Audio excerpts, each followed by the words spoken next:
We're live. Are we? I was waiting for Tina to say something. Oh, I'm the host, ain't I? Yeah. We're just Does like, that carry over into the postcast? since day one. It did. Yeah. Unless I'm hosting. Okay. Welcome to the postcast, everybody. It's been one of those days. It has been. I'm just really happy that we haven't had any tech issues because I really thought this was going to be one of those days with tech issues, and we haven't. So We just have host issues. So Yeah. How are you, Jennifer? Like, does your head still hurt and stuff? Yeah, I'm sick. Like I'm sick really to my worried about stomach it. and everything. I don't know if it's the flu. I don't know, but I'm sick to my stomach, the whole bit. And we're leaving in the morning to drive to Illinois, so this will be fun. It'll be fine. And I guess we've ascertained that you're not pregnant. Yes, I'm not pregnant. As much as Rhonda is shipping that, I am not pregnant. It's not happening. No, honestly, like if there were even a possibility, I would have gone out and bought a test already because that's what this feels like in a lot of ways. Like this morning, I had some breakfast. Sometimes I don't eat breakfast. Sometimes I intermittent fast. But like since I haven't been feeling good, I've been eating just to see if that's what it is. And it's not. I'm still sick. But anyways, I had some breakfast on the way home from dropping my girls off school. I thought I was going to pull over and lose it. Mm-hmm. I've been there before. Yeah, when you're pregnant. A couple times. But I'm not. So. All right. Well, Jamie, what did Randy Misers tell us? She's muted. Sorry, I had to be muted because I have like actual family happening in the background here. So Randy Miser just loves me. But anyway, he put Jen first, then Tina, then Jamie, then Rhonda. Although I think that today we should override him because Rhonda and I need traditional sort of feedback on our pieces. And so I feel like maybe even I should go first and then Rhonda, because Jen and Tina need what I think we all agreed was like a discussion about what's going on with their stuff. Rhonda, are you okay with that? Yeah, sure. And I think it would be wiser if we just did the traditional stuff first and then we're able to spend a little more time because my piece is very short on the other two. So why don't we do Jamie, Rhonda, Jen, Tina instead? Does that sound okay to everybody? The one time I'm not last. The Randy Miser. Well, we can put you before Jen. I'll go last. I don't care. It's fine. I was just making a joke. All right. So basically, I submitted something for anyone paying attention during the podcast that I stumbled across when I was cataloging my work that I have that stretches out before me like an endless Leviathan. Anyway, and I liked it. So I was like, how is this for starting a something? Because the beginning is always tricky for me. And I just wondered if this was a good way to start a something, a novel, or not. And that's really basically the feedback that I'm looking for. So with all that said, I will shut up. I have a question. Did you like tweak this or is it as you found it? I think I minorly tweaked it. Like I did like a polish to it, but this was okay. I believe I stayed true to the spirit of the original. I don't know. Okay. Bye.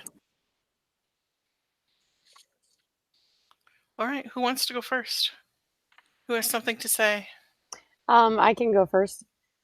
I don't remember if I know anything about this story. I don't think so. I think this is new to all of us. Okay. This is one that she mentioned was 2017 Nano, right? Nano, yeah. Okay. So I don't know anything about the story. So I don't know how it fits or whatever. But I love this prologue. This is so me. I am totally ready for the story. I don't know which part of this letter is the story, but I'm interested in all of it. I like how she's talking to her sister, and I am a fan. That's my feedback. Okay. I liked it as well. Until like towards the end, she kind of lost me when it gets to, of course, if you don't, I hereby grant you special sister's veto power, send me any corrections you'd like to make.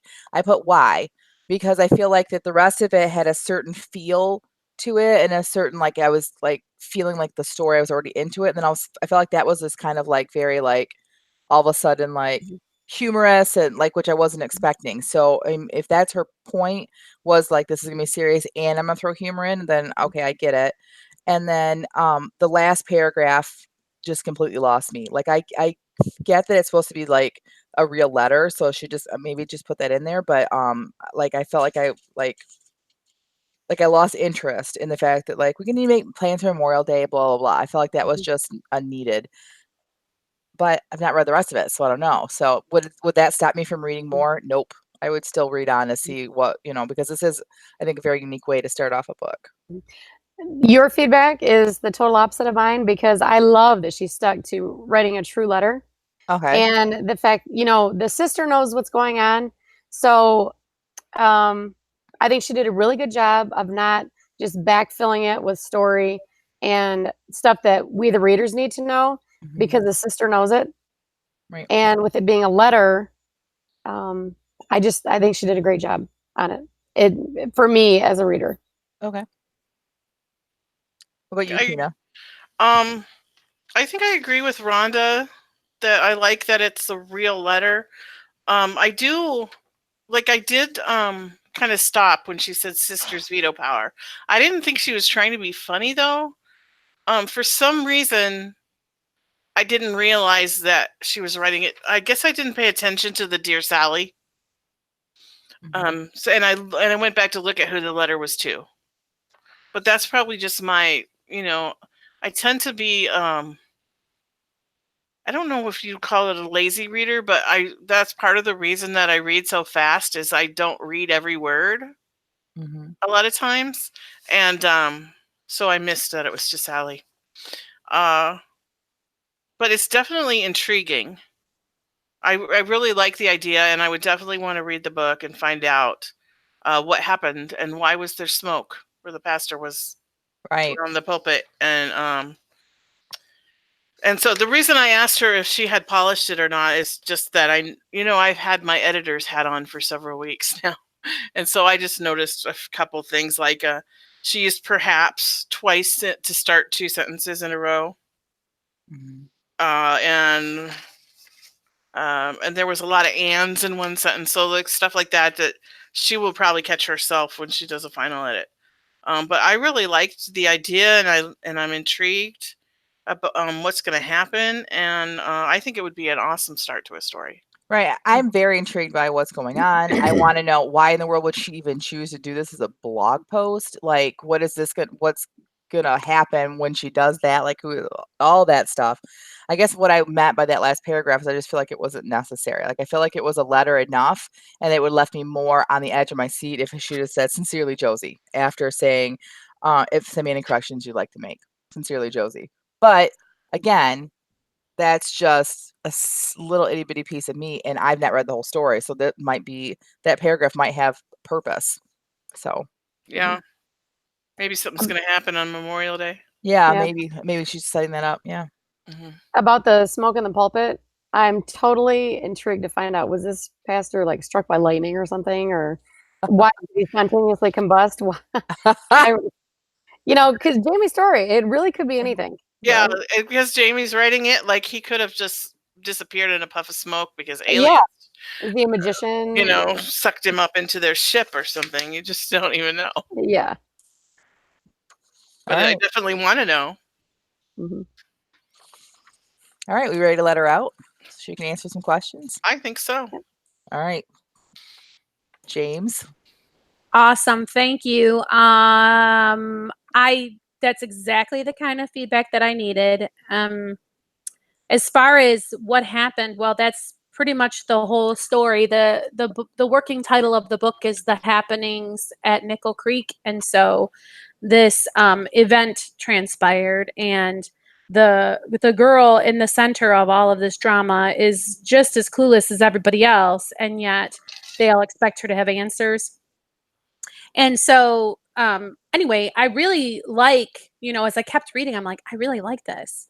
But then as I kept reading, I'm like, well, this is very obviously a nano piece because it kind of jumps here and there and all over the place. And I'm like, just another big project to kind of whip into shape. But I was pretty confident that this was a pretty good beginning to the story. And funnily enough, I don't think that these character names survived as I so there will minimally be edits, likely different character names than what I have in there. And the double perhaps was a device. Tina, when I split the paragraph, it probably lost its impact. Perhaps it was the passage of time. Perhaps it was blah de blah. But whatever it was because of blah de blah. So I will check on the extra ands, but I totally caught on to what you were saying about the perhapses. And then I don't know if I would leave, we need to make plans for more. Like, I just don't even know if I would leave that or not. It just really depends on how the rest of the book ends up feeling. And if it really is Sally and Josie, or if it's like, oops, Sally doesn't even have a sister, and then I'm back at square one.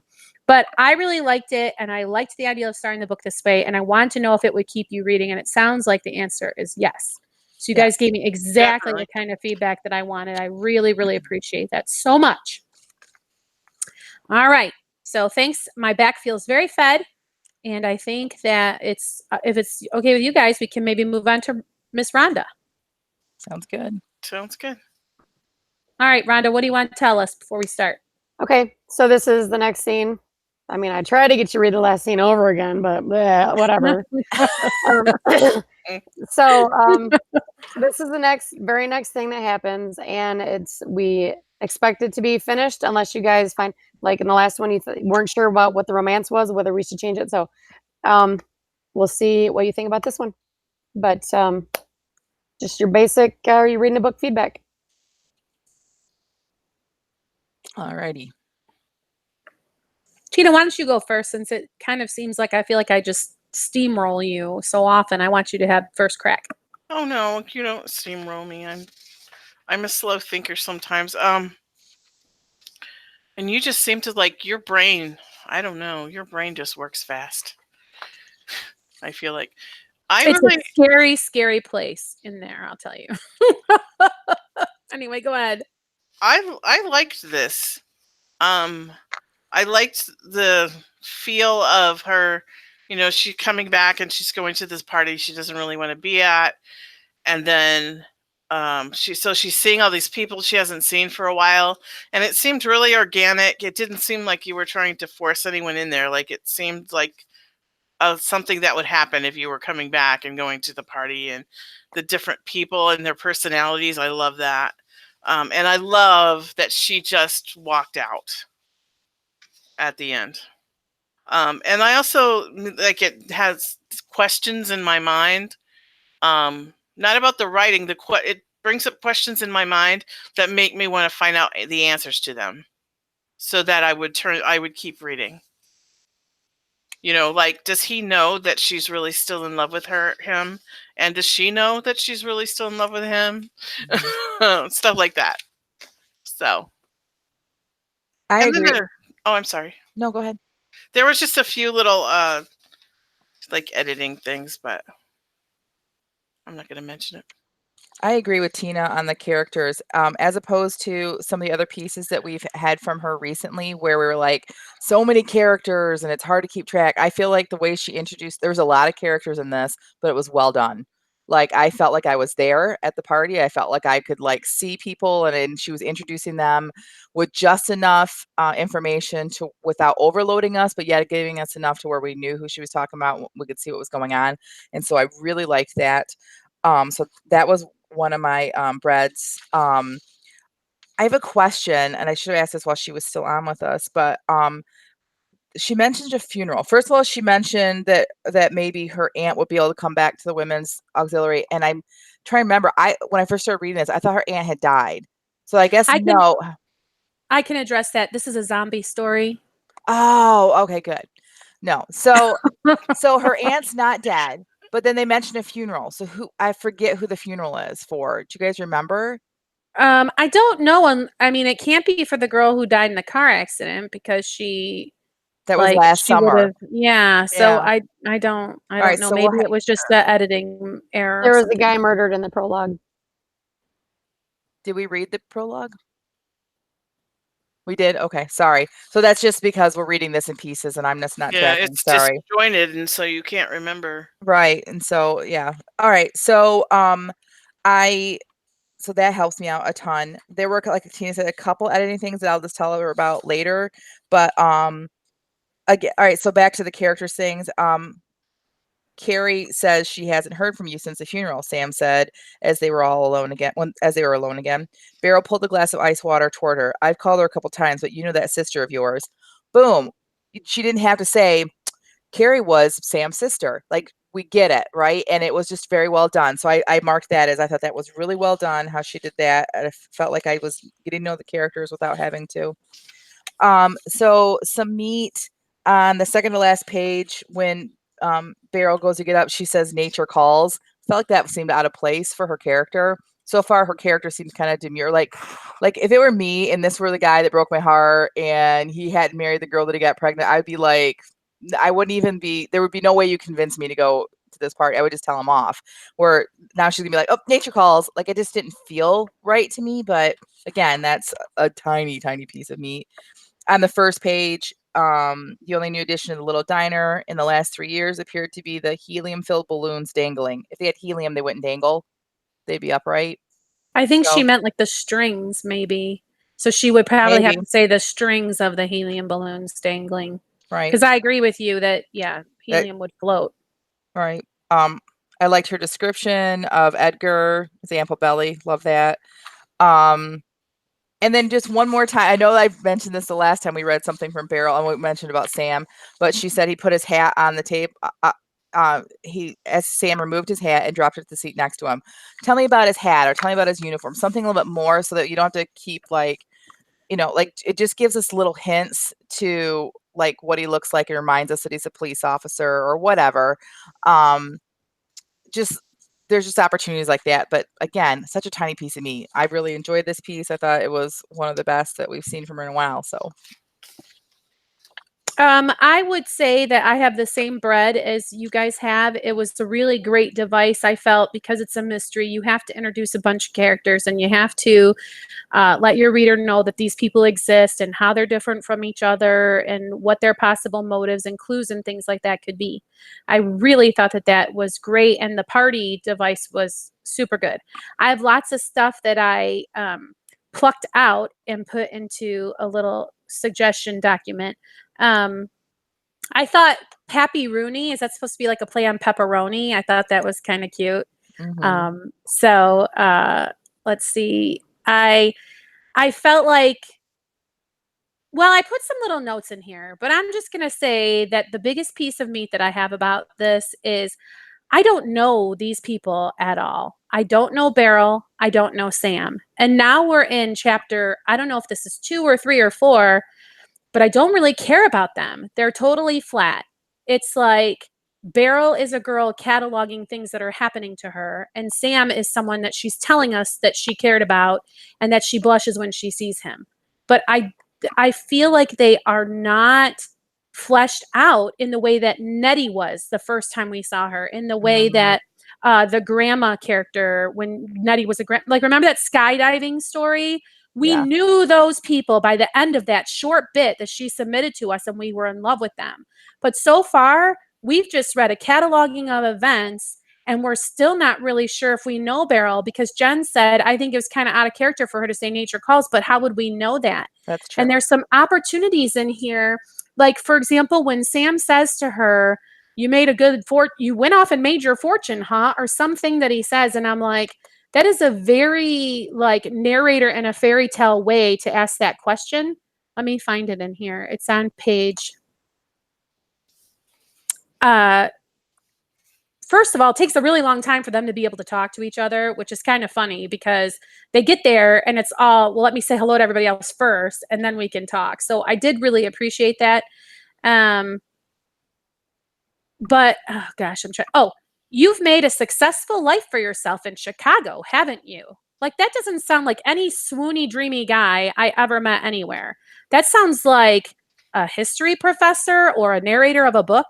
Like, what would he say? How would Sam ask her that? I said, even if they just took that line out of there and he just said, Lydia told everyone how great you're doing. What's it's been? 2 years since you, like, that is a character kind of dialogue, as opposed to, I see you went out and made your fortune. Do you understand what I'm saying?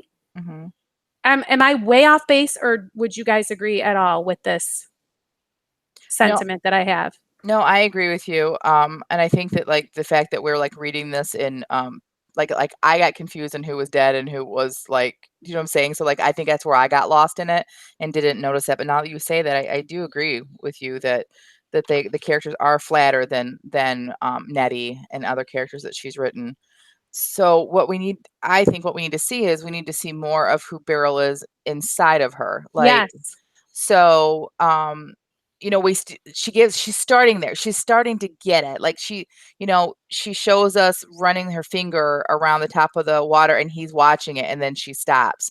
So like there's little bits that we're starting to see a little bit of her. And maybe Yes. that's why for me, I was like, that isn't the character that would do that and then would get embarrassed that he's watching her would not be like, nature calls. Do you know what I mean? That's somebody who's like really bold. Who's like, well, I gotta go hit the tank, whatever. You know, like that. I don't see that as this character, but that's my interpretation of it. I don't think it's been very clear. Yes. You know?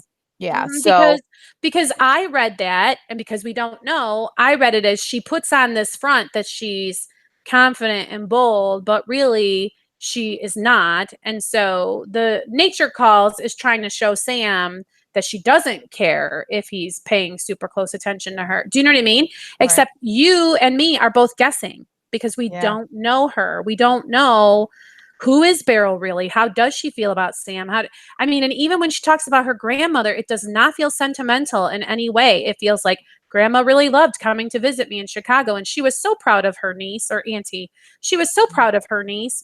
That's weird. So anyway, I pegged all of that and made a few little suggestions, but overall, if you just took a crack at it with the goal in mind of having us know who Beryl is and know who at least she thinks Sam is, so that we care more about reading what continues to happen to her.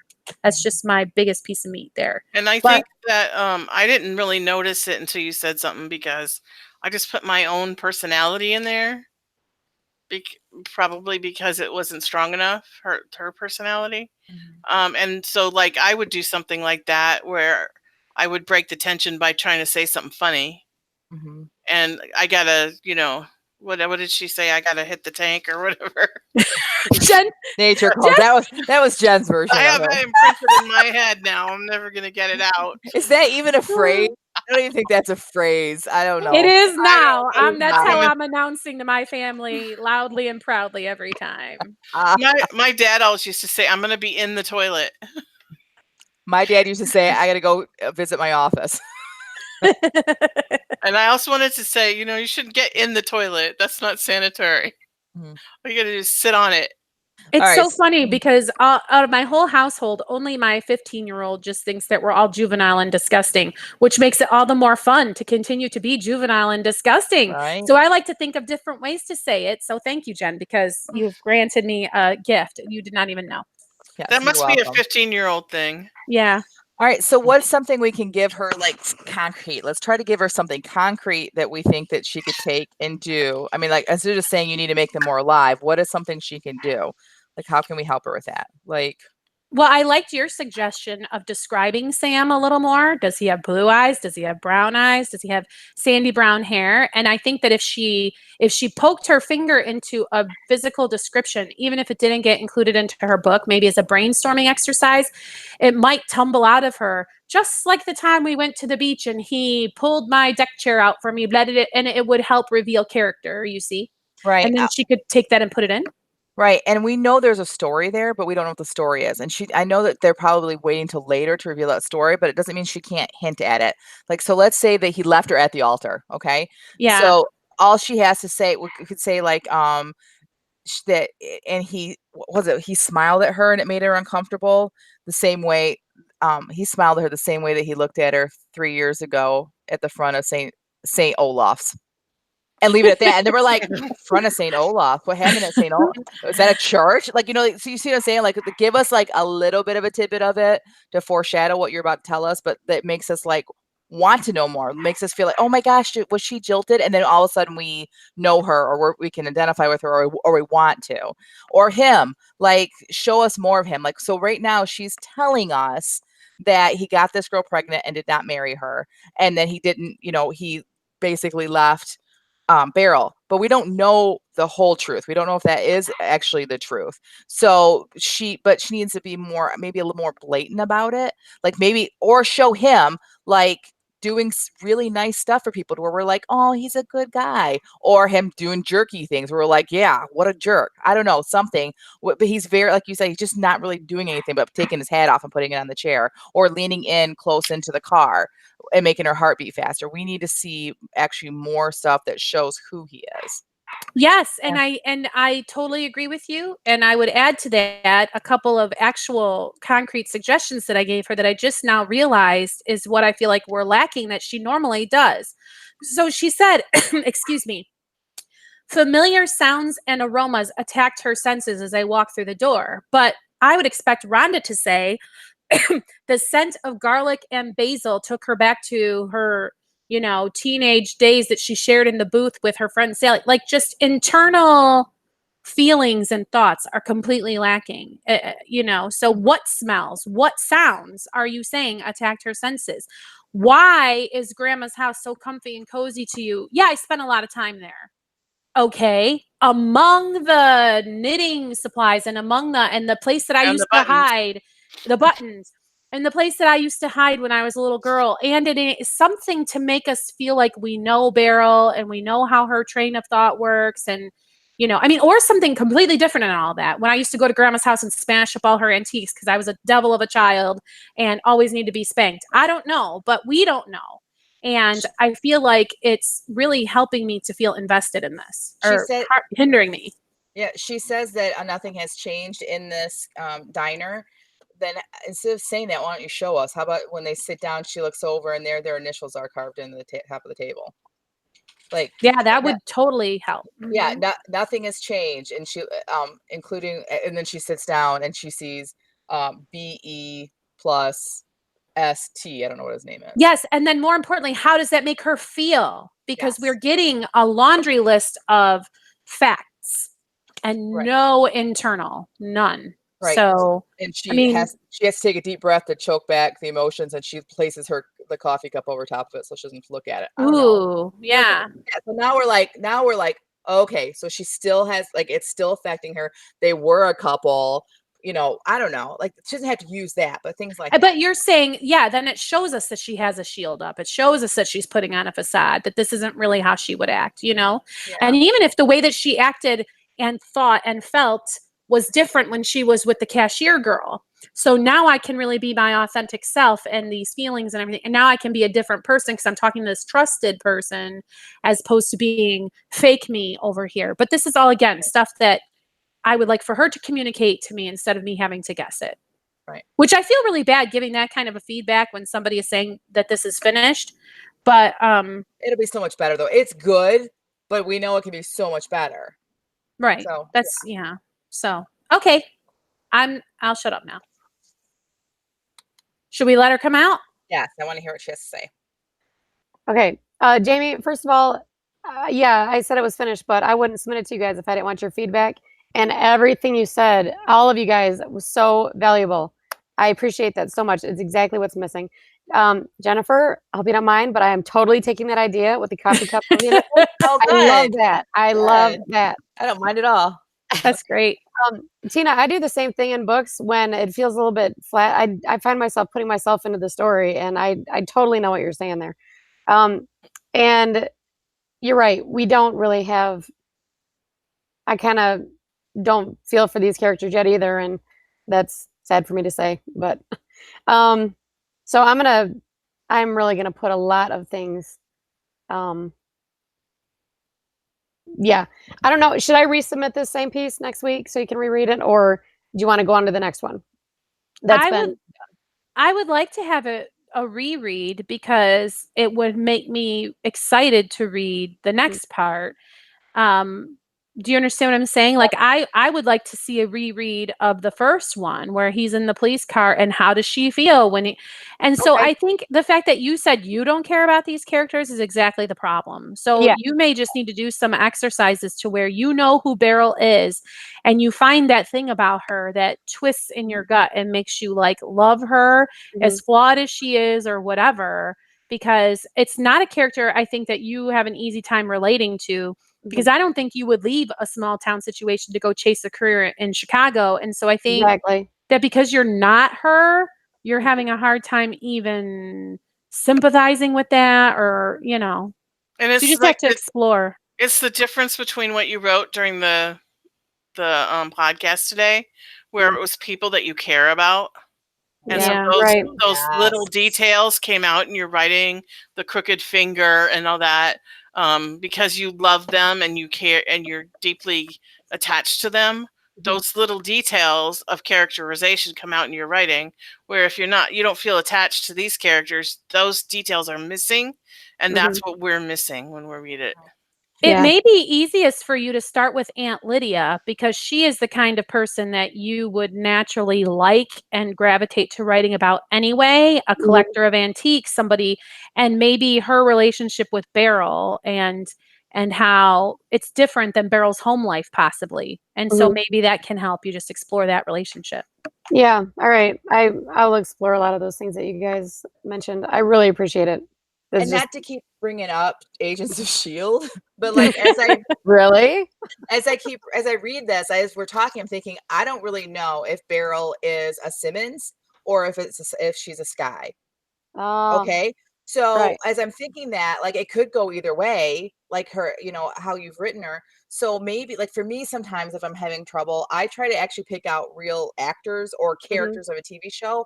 And that way, and then put them as if, like, let's take, all right, I decide Simmons is my Beryl. And now, like, as I watch this actress do things, then you can pick up things and like mannerisms and things that like you would say, well, Simmons would never do that. So I'm not going to have them, Simmons would never jump up and say, nature calls, but Sky Right. would.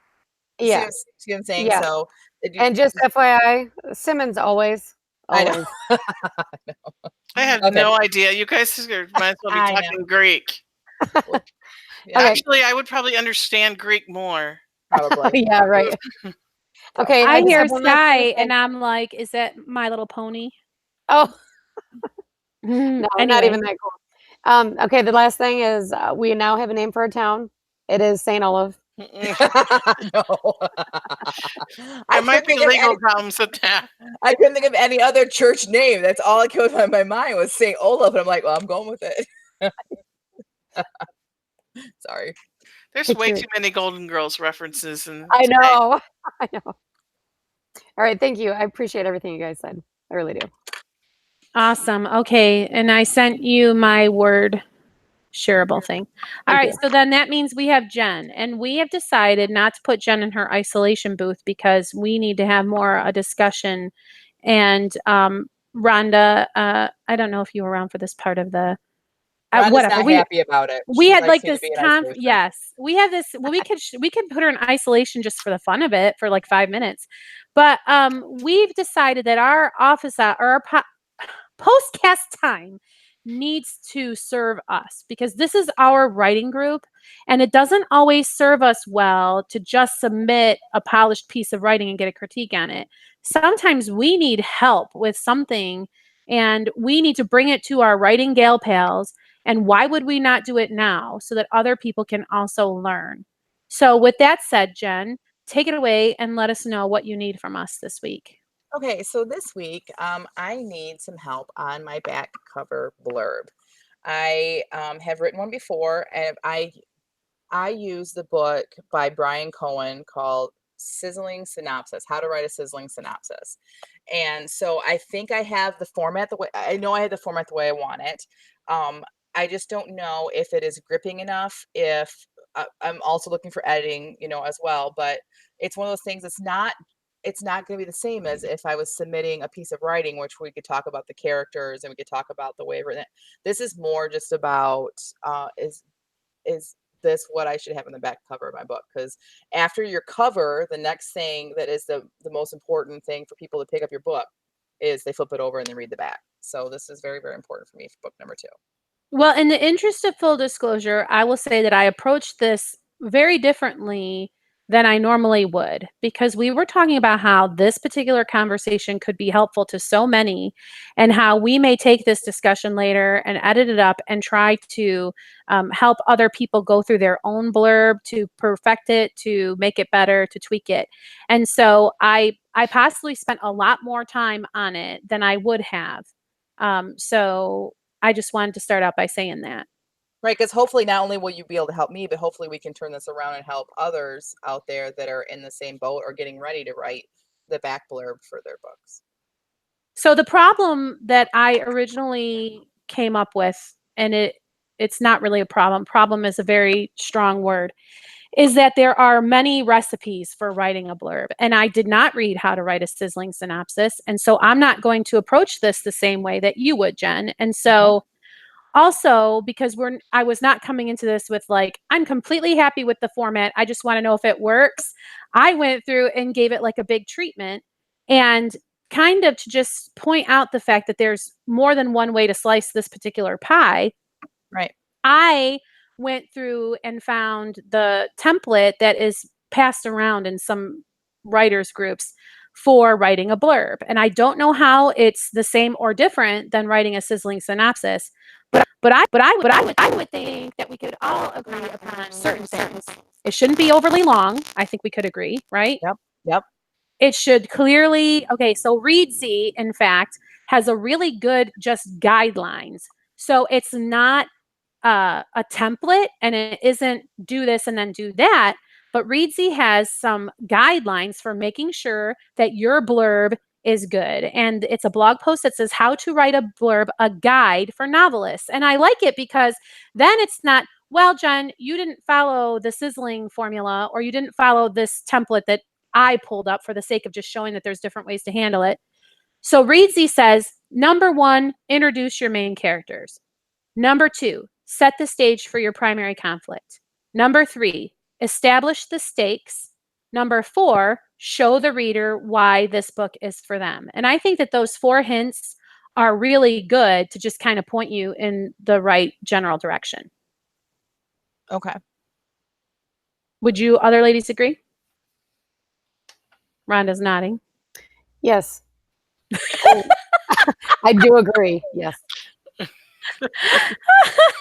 How did you two approach Jennifer's blurb? Did you have a format, a template, a guideline, or did you just read it and ask yourself, would I buy this book?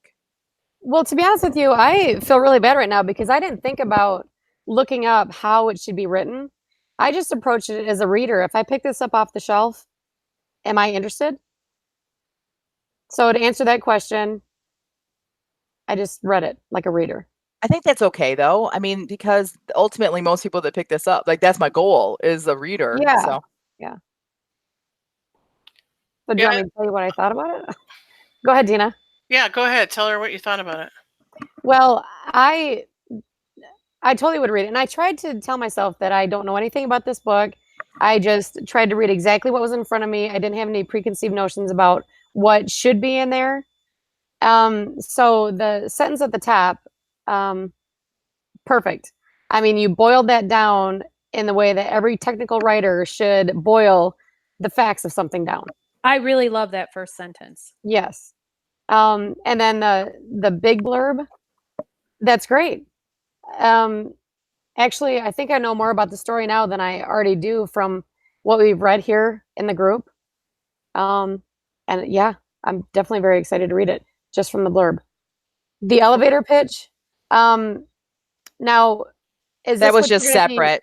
Yeah, that was just like for Yeah, like advertising and like that, like when you just need to put something small on. Yeah. Sorry. Okay, so this will be not what you like verbally say someone with your name at the end. Because that is No. literally the only thing that threw me off in the entire thing is like, here's Jennifer Carl Tongue talking and the royal whatever. So but anyway, It's awesome. I just laughed my headphones off. That was awesome. So anyway, I need to borrow this book from you or get my own copy of it because it's excellent. I don't know what I would change if you need critique like that. Okay. Okay. Now, when you guys say first sentence, sorry, Tina, when you guys say first sentence, do you mean the first like three, like Yeah. a jilted Yeah. bride, a wounded Yeah. soldier? Okay. Just on the page. Yes, that is something that is universally important. So again, every time you read somebody else's correct way to do a blurb, which let's Mhm. face it, Rhonda is right. The correct way to do a blurb is the way that sells your book. Right. So, I mean, for me to measure it to this template or to that guideline or something is irrelevant if people buy the book at the end of the day, even though you didn't follow whatever thing. So, but anyway, all of the people who say how to do it would agree that that kind of a tagline or logline or whatever at the very top is essential to get right. And I think you nailed it for sure. Sorry, go ahead, Tina. Okay. Well, I have also read Brian Cohen's book, and I went back last night and reread it just to, because it had been a long time. Mhm. It's a pretty short, fast read. And I think this is it follows what he recommends, and it's pretty strong. There was only one thing that I found like for me is, okay, you mentioned the CD Speakeasy and you mentioned the Great War, but I don't see anything that tells me that this is a Western. It's not. It's not. Oh, This is it's Love in not. Lansing. Oh, it's in Lansing. I was thinking of your Western story. No, that's nowhere near ready for this. Yeah. Okay, never mind. So Okay. that would explain why there's nothing there. So you Check. did a good job at that, Jennifer. All We're right. You not did a good confused. job of omitting unnecessary Okay, I'm things. done. That's all I have to say. Well, okay. So again, I feel like I am the precocious girl who's always raising her hand in class because I really took this on as an assignment and I really did a lot of work. So, when I pulled up what I pulled up, not the sizzling synopsis, I pulled up a fiction blurb tool by Leilani Holland, which is going to be in the document that I share with you, Jennifer, so you can link it. She's a moderator of the Indie Cover Project on Facebook, and it's the frame that people throw up there when somebody puts a blurb that's basically a synopsis of their story, which is not what you want. You don't want the blurb on the back of your book to read like, here's everything that happens in my story, right? Right. Hence the ideal of it being brief, and hence the ideal of, in those few words that you do use, communicating the 4 things that Reed Z had suggested. So in the simple 1 or 2 sentence description, Jen nailed it. Okay. So then they're sort of saying, what is the one unusual or shocking takeaway from this book that would be your hook? That's Jennifer's A Best Friend in the Way of Love is basically her shocking takeaway. And she puts it right up there front and center. Loved it. The main character's name is, yes. Okay. Their most important goal. Now, see, this is where it got tricky for me. And this is when my brain started to like play around with thoughts because so much of this book is about John's experience and John's relationship with Will that I almost started to think like he is the main character of the story. And I flipped your blurb upside down and I put John's struggle first. Only Oh. because it seemed a lot clearer to me that he had stakes and he had a lot to lose if he were to not get what he wanted, which is, love, which he thinks is love of the girl, but it's really the love of God. But anyway, he feels like the character that has more at risk. When I tried to think about what is Esther risking by trusting God to remain a spinster, I couldn't really come up with anything that was super compelling the way that I could with John. So I played around with this as though I was going to flip it on its head and make John the main character. Okay. Also, in the template that they give, whatever, again, if someone buys your book, so just put that little caret and asterisk next to every suggestion that I give. For that, according to them, yours was pretty long. it went over their maximum suggested word count, and I tried to whittle it down, and I couldn't get it below 180 something words by the time it was time for the podcast to start. So I couldn't get it below 150. That's And what then they suggest is below 150. yeah, I think so. Mm. See, I And heard so 2 to 300. see, so it's Yeah. again, you're gonna read a different. This is the right way, and people are strident. This is the right way to write a blurb, and it's ridiculous how strident people can be. So So that's a really good. I'm grabbing some books out from back here. Excuse me. So this is the back blurb of my first book, and they're almost the same exact length. I would say maybe this one might have 10 or 20 more words. And then when you look at the backs of these traditionally published novels, they're about like Mhm. it's about the same. So yeah, I think again it's subjective, and maybe it's also genre driven. Do you think? Because well, in and romance you have two characters, where most novels you would have one main character, one protagonist, and I do have to correct myself. She gives you up to 200 words. interesting, huh? Okay. So go ahead. The point that you made about John's really good, because if you go down and you read her last sentence, which is supposed to be her like cliffhanger kind of thing, will John find a way to accept love from God and from Esther? So the stakes, the very last sentence of her blurb's about John, Yeah. and if he's going to get what he's seeking. Yeah, I really like moving John to the forefront of it, because I agree. I think that he is the main character of this one, as opposed to the other two novels or three novels in the series, because that's the whole reason why I struggled and had to go back to, which is now book 3, and add Will's perspective, because I originally had written book 3 only from Phoebe's perspective, as a one perspective, like kind of like Jeanette Oak does. But John's story had to be told from John's perspective, so I had to like make them all agree. Does that make sense? And so, and then what Tina just pointed out, I had written that sentence over and over and over again, and I just didn't like it, didn't feel good until I turned it into, will John do this? And then I was pretty pleased with it. You don't agree, Jamie? No, I'm sorry. My kid just came in here and was wanting to blast whatever he's trying to say to me. So I was just telling him no. Sorry. I thought you were like, emphatically agree. no, I don't agree with you, Jen. Okay. Well, let me just read for you. I'll just read it to you. And this this came out to because then I start chopping at words. I got it down to 181. Okay. And here it is with John first. A wounded soldier, a jilted bride, a best friend that stands in the way of their love. Beautiful. Okay. So now here we go. Life ruined John Ward for any woman long before the Great War ruined him physically, but he might be willing to make an exception for the pretty blonde from the seedy speakeasy. However, when he discovers that the beauty is the longtime love of his best friend, he resigns himself to avoiding her at all costs. Twice jilted Esther Albright is determined to trust God with her future, even if that future leaves her a spinster. But when a brooding news reporter comes to town, his hazel eyes and arrogant smirk test Esther's resolve to remain single. Avoiding love isn't easy. Mutual attraction and fate keep drawing John and Esther together until tragedy brings home the one person that could keep them apart. Will John find a way to accept love from God and from Esther, or will mistaken identity and loyalty to a friend make him walk away from both? I love it. It's basically taking what I did and making it better and more compelling.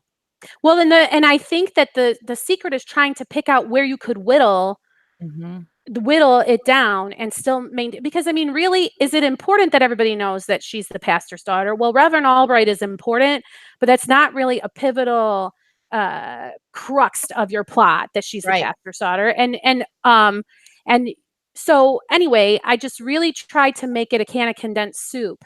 And then and so then the biggest piece of meat, which I bet is something you're going to say, but this has to be there. I do not like a historical Christian romance from Jennifer Carl Tong, because I want to read about the book. And so maybe that's arguable. Do you guys like having it there? I would prefer to be at the bottom. I'm just copying genre. I went on to Amazon before publishing this one, and a ton of them do that. And then, but it's also not on the back of the book that way. This is how it would be in Amazon. So to get those nugget words that you need for searchability in Amazon, that's why that's there. But it will not be on the back of the book. I guess I really wasn't thinking about pointing that out to you. But that's just me following genre expectations or whatever. Yeah, but that won't be on the back of the book. Agreed. Well, and if it's and I won't say buy this novel on the back of the novel, because so you know what I mean. That's only for Amazon. So all right. Yeah, so I love all that you said. I love that you whittled it down. I think this is why this is so important. I think that we share this in the podcast, not just the postcast, because writing a blurb is hard, not just because we can't write or that words are hard, because we can clearly do that, but it's because we are so invested in our stories. It's hard for us to step outside of our story and decide what's important and what's not. What is the main crux of everything? Like, you're right. It isn't important that she's a pastor's daughter, but I took so much else out that I thought that was important. But once you read yours, I'm like, no, that's really what the story is. And so it's good to have someone else look at it, but it's also, you've got to be able to step away from your story. I know you love your story. I know you love every part of it. And you think everything is important, but it's not. Everything is not important. You just got to tell us what is going to be the compelling parts. What is the main important information that'll draw me to want to read that story. And the fact that she's a pastor's daughter is not one of those things. Save that for the book. Yes. And that, go ahead. And I was just going to say too, like when you read this, and we'll put it up there where people can read it too. When you read this, the information on the back of here really is the most of it is really only the first 25, maybe 30% of the book. I do hint at the tragedy that's coming later. So that's farther into the book, but I don't tell you, like you said, I don't tell everything that happens. I just tell you like the ramping up, and then you got to read the book to get the rest of it. So.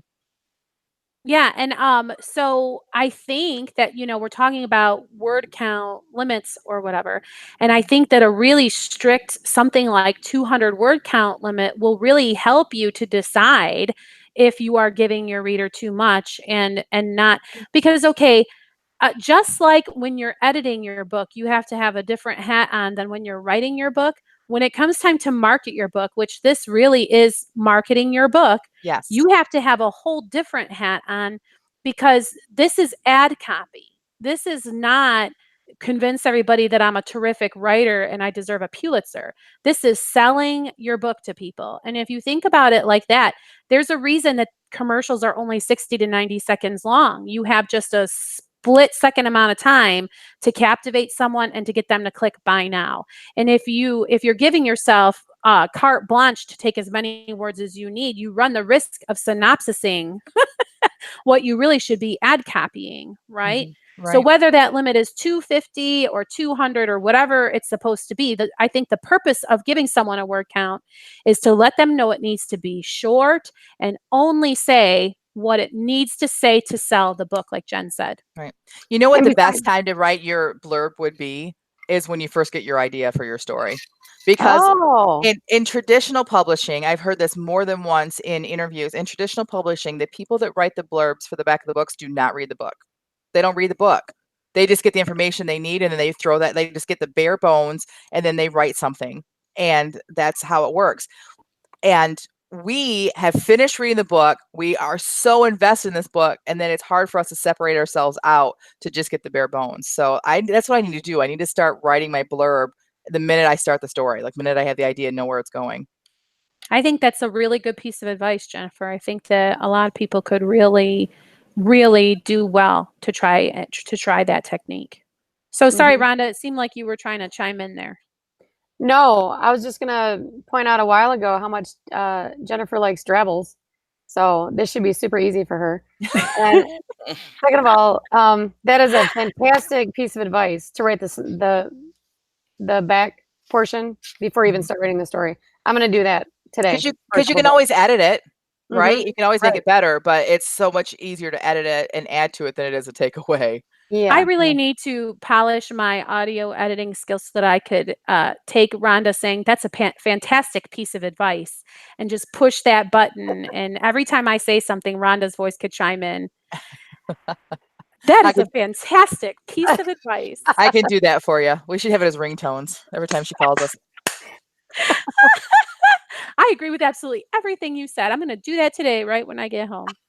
So, Jennifer, do you think this has been helpful? Should we talk more about this? What do you No, think? I mean, very helpful. Like, I love what you did. I'm gonna take a look at that and fix that, and I think it's ready to go. I'm ready to put it on the back of the cover. Like, that was very, very helpful. Thank you. I loved that life ruined him for women before the war ruined his body. Like, that's just Me, amazing. What a great. me too. That was one of my favorite lines. Why didn't I start with that? Like, that doesn't make any sense. Like, as you're reading it, I'm like, duh. That was my favorite line in the whole thing. Why would I not start with it? And it, in my opinion, sucks you in. Like, oh, he's wounded, and yeah. Because it is Mhm. important to know that.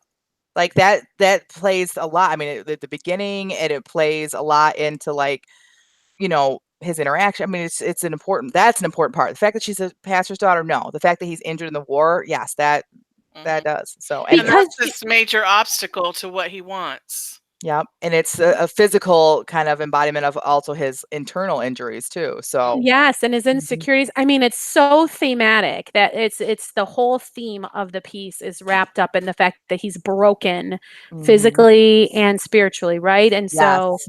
it's brokenness is communicated right there in the beginning. And then you bring it home at the end by saying, like, can he find God and, and be with the woman that he loves? So it's great. You don't even really talk about the mistaken identity piece either, but you don't need to know that. Like, I mean, you don't really say the words that he thought it was the wrong girl or kind of whatever. Do you know what Right. I mean? Right. But I just mention it at the very end, and then you're like, mistaken Yeah. identity. Like, just because I feel like I had to mention it because it's such a huge part of the book. I mean, like, when you read it, people read it, they're going to see that.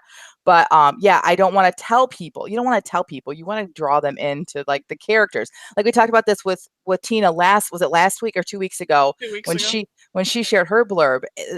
You've got a story, but it's the people. It's the characters that you're writing about for your blurb, and that's important. And you did that today, Jamie. I appreciate it. And So, I've Well, yeah. totally whittled that down, by the way. Maybe I should submit it for next week and show you yeah, all the Yeah. changes that I made. yeah, Yeah, that'd that be would be great. really fun. Yeah.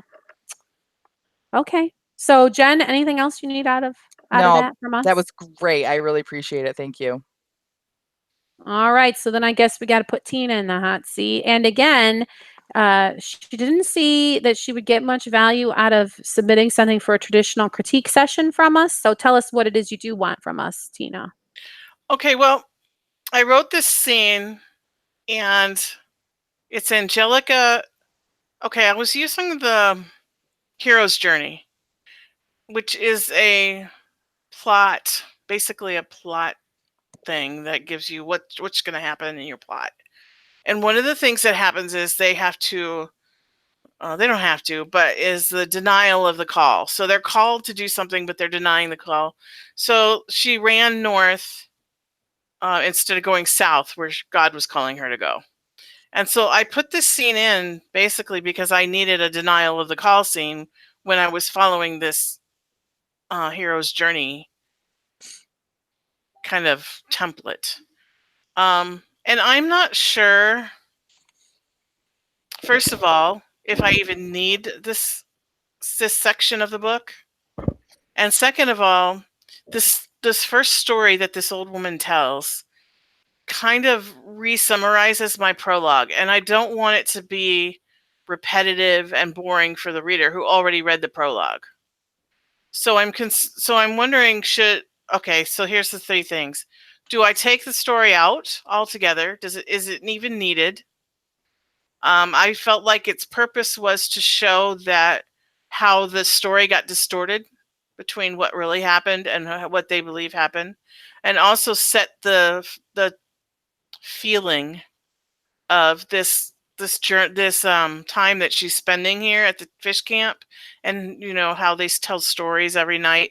It's kind of setting up that pattern so that when the real story that really is going to impact her comes along, we've kind of set up the pattern, if that makes sense.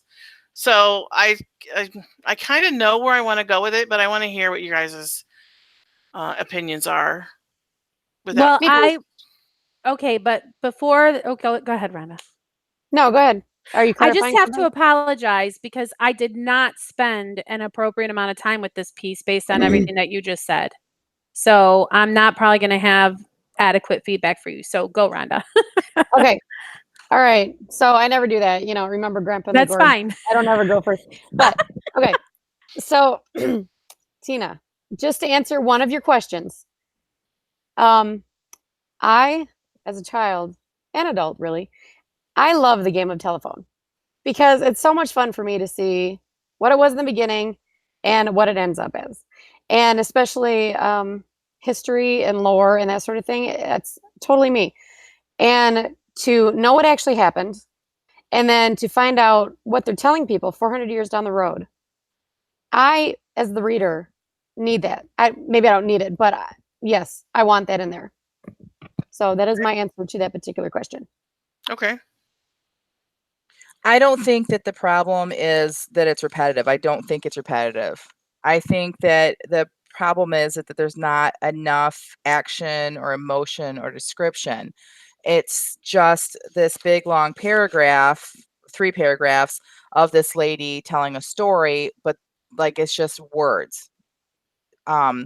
So this is not how this is not how Angelica would experience it. She wouldn't sit there and then all the words would just be happening when we're talking and she wouldn't have any emotion toward it. She wouldn't be thinking back to what her grandpa said. So for example, these are just I just wrote some quick notes um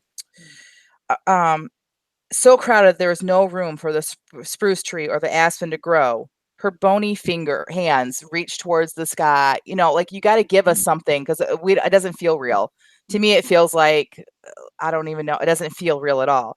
Um, uh, I should say that this is before I've been going through and doing content edit and inserting Angelica into the plot. And I haven't done that yet in this. But I think that what Jen is trying to tell you is that's why you feel like there's something wrong with it. So are you telling me that these paragraphs are not the same as what you have in your thing right now? You've already fixed this. I haven't fixed it yet. Okay, so let me finish then, okay? Okay. Okay. And so then she says, one day some soldiers in that village did terrible things to the boy's mom and she died. At this, she locked eyes with Angelica. Her dark black orbs, searching her hidden caverns of Angelica's soul, blah, blah. Like you mentioned that this little boy's mom, something happened to her, and something's happened to Angelica's mom. This is like prime real estate for you to make us inside of what's happening. Because to me, every time you shared with this woman, a woman telling stories, it feels so unrealistic and so not like I don't care about this lady. I feel like that this is not how it would happen. It doesn't feel to me like it's at all Athabascan or Native American. Like I just feel like it's just a story, right? Because you're not putting us inside of it. Okay. So I think that what you're feeling is that it's repetitive. It's not repetitive. I feel like it's not enough. Does that make sense? Because if you go back to your prologue, which we all love, we all agree that we love the prologue, then this needs to, if we're going back to this is referencing the prologue, this needs to be as monumental as your prologue because you are referencing it again. So you need to remind us of how big of this is in your story. Right. Okay. Rhonda, you had your hand up? Yes, I did. Thank you, teacher. Okay. Everything that Jennifer just said is totally valid. She's absolutely right about everything she said. But for me as the reader, 3 paragraphs, I read a lot of nonfiction. So I guess I can get as swept up in nonfiction, which probably makes me sound super lame. But the 3 paragraphs that this woman is telling the story in, for me, I don't need to have all of the interjection of feeling. Now, make me like the woman before and after the story, but I don't think it needs to be right in her 3 paragraphs of story. I mean, I think I would come down in Jen's camp on this argument only because, like Tina said, if you're not going to do that, then yes, don't put this scene in the book. Because what purpose is it serving if it's not to remind people that this exact quest is the quest that was framed in the prologue? Like that seems to me to be the point of even having this in the book. And if you're not going to make it be like Jen said, as monumental as that prologue felt, then it's sort of just a nothing, no reason chapter. But I like it. So I would rather have you do what Jen is saying than take it out, because I love how you're no longer in Chugiak's head, but he's wagging his tail and being all happy. And she's seeing that, which makes me feel like better than being in Chugiak's head, because I like seeing Angelica feel affectionately toward her animal, right? So I got about that far, and I made a note about how I love how she watches Chugiak playing and remembers when he was a puppy and all of that. And the reason I said I didn't spend enough time on this is because I thought, okay, my mission is to see, is this a repeat of the prologue? Tina just wants to know if it's too much repetition and it should be cut out. So I didn't read the rest as carefully, but I was going through and kind of skimming, and the writing is enjoyable. It's turning into the Tina literary person that I know Tina can be, and I know that the editing will bring it there, and I'm very excited and very like hooray. But again, if it's not doing anything to advance the novel, then it doesn't belong in your book. So the Jennifer, I think, is right in that if that story has some kind of a she's right, I really should be chasing after the book, then it stays. If the story is just the woman told the story and Angelica thought, well, maybe I should look faster, then take it out, because do you know, like, that's my opinion. Okay. And I know Well, that was really the big question. Like, does it move my story forward, or did I just stick it in there because I thought I had to have a denial of the call? And so that's what I've really been kind of going back and forth with myself on. About that was my question, and I couldn't make my mind up. I kept But going back and forth between the two. I don't think that you should throw the baby out with the bathwater, because I believe having a rejection of the call could be a very valid piece of advice. Because you and I have talked about, how do you stretch a 20,000 word idea into 60 or 80,000 words? Well, stuff like this is how. Yeah. It is very interesting to watch a main Mhm. character go through a rejection of the call and then changing her mind. So keeping it is not a mistake, but you have to make it like Stronger. Jen said, yeah. And that's why I think it's feeling useless to you, is because of those things. Okay, if the whole point of this is to be her realizing she really should take this call more seriously because of this story, then this story has to feel like dun dun dun, Yeah. and the last Angelica changed her mind after all can't be 4 sentences at the bottom. Right. Right. And I think you've got everything you need here, or at least a lot of it. You just need to like intersperse it differently. Like Angelica thought about what her grandpa had said about the holy book being torn. Mentioned that way earlier when she says, He still clutched the book. yeah, and then we're inside Angelica's head. Mhm. Grandpa had always told her that blah blah blah blah. So like move that stuff around, and then I think it would be much more delicious if this ended with um and it brought here into the wilderness, and it sits a special place in our temple today. Okay, maybe not right with that, but something like again, she locks eyes with Angelica again, and then all of a sudden we realize, oh, it's right there in the temple, or something is. Do you know what I mean? Like, and then I'm turning the page. When I Mhm. read, oh, she fell asleep fitfully, I'm not turning the page. I'm going to go to sleep. Do you know? Like, it's because Right. I read at night. So, like, if it were me, like I would like end with that and make me like go, what? It's there, or whatever. So, Yes, and Jennifer, I love this ideal of yours of, instead of it being necessarily about the storyteller and her gestures and mannerisms telling the story, I love your ideal of sticking these thoughts that Angelica has into breaks in the storytelling, because then we are seeing the emotional impact and Angelica changing her mind without you having to say the she story changed. made her change her mind. Like, you can put things in, like, maybe grandpa was right about blah blah blah or whatever, interspersed with the woman telling the story, and that could fix it without it being like a rewrite or something. Right. I love that idea, Jennifer. Yeah, Because that's it's a good idea. because it's good stuff. I don't think you should eliminate it. I really think I that it's don't think so necessary. either. I mean, Rhonda obviously loved it. Mhm. And I thought that the writing is really, once you've edited, because I know you haven't, is going to be up there with the Tina that I know and love writing. And I was very, very excited about that. Okay. Well, and I didn't want to go through and do all that work if I was going to chop it. So that's one of the reasons I haven't done it yet. And So, also, one thing that's really difficult for us is how can we give you that advice when we haven't read the 7,000 words before Yeah. or the 50,000 words after? So it's unfortunate that we can't really advise you as far as like, do you repeat it somewhere else in the book or whatever? But I don't think it's choppable. I mean, like you said, she has to have things happen between deciding to go find the other half of the book and whether or not she finds it. Like there has to be stuff in the middle. right. Why would you chop this? Yeah.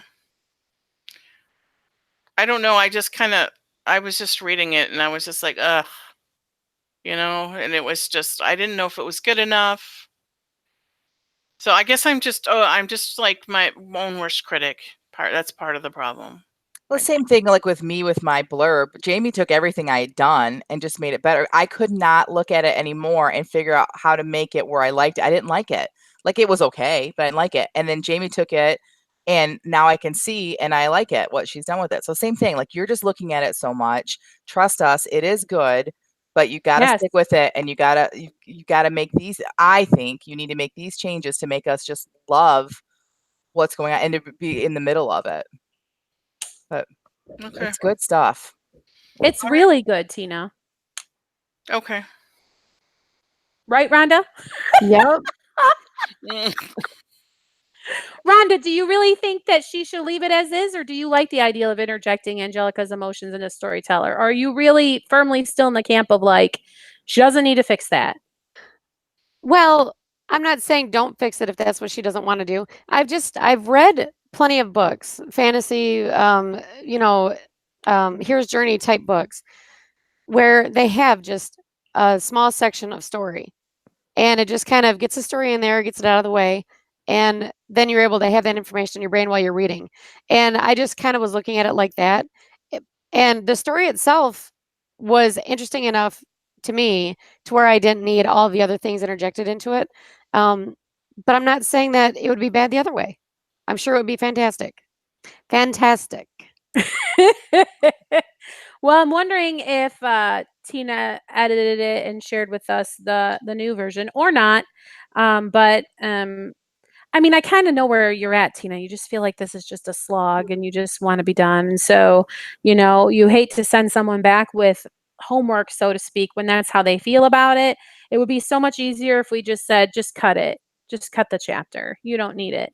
But Well, actually, I that do wouldn't need it be, because then what am I going to do? My book will be too short.